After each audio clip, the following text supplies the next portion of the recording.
दोस्तों, इस वीडियो को भूलकर भी मत देखिएगा, क्योंकि इसे वही लोग देख सकते हैं जो भगवान विष्णु के प्रिय हैं। चलिए जानते हैं कैसे बना भगवान विष्णु का वाहन गरुड़। कहानी शुरू होती है ऋषि कश्यप की दो पत्नियों से, विंता और कद्रु। कद्रु सर्प की माता, विंता गरुड़ और अरुण की जननी। दोनों बहनों में प्यार कम, प्रतिस्पर्धा अधिक थी। एक दिन आकाश में प्रकट हुआ एक दिव्य घोड़ा। उस पूंछ का रंग देखकर दोनों बहनों के बीच लगी एक ऐसी क्षण जिसने भविष्य बदल दिया। विंता, पूंछ सफेद है। कद्रु, नहीं, काली है। और शर्त थी, जो हारेगी वो दूसरी की दासी बनेगी। लेकिन कद्रु ने धोखे का सहारा लिया।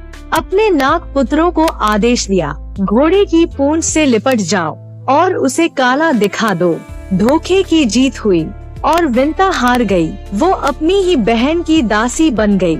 जब गरुड़ ने अपनी माँ को इस दास्तां में देखा तो उनका हृदय क्रोध से जल उठा। वे नागों के सामने गरजे, मेरी माँ को मुक्त करो।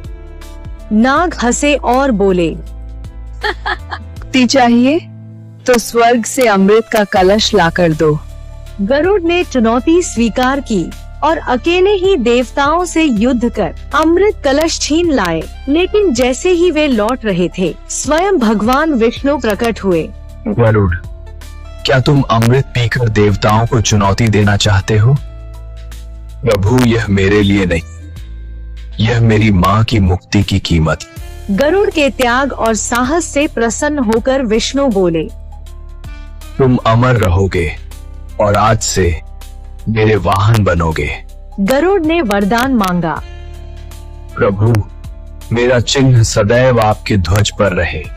तभी से विष्णु का ध्वज कहलाया गरुड़ ध्वज। और विंता सदैव के लिए मुक्त हो गई। लेकिन नागों के साथ एक रहस्य और जुड़ा। वे अमृत पीने से पहले स्नान करने गए और तभी इंद्र आ पहुँचे। कलश उठा लिया और स्वर्ग ले गए। नाग लौटे और वहाँ पाया सिर्फ घास। उन्हें लगा कि यहाँ अमृत की कुछ बूंदें गिरी होंगी, इसलिए वो उस जगह को चाटने लगे।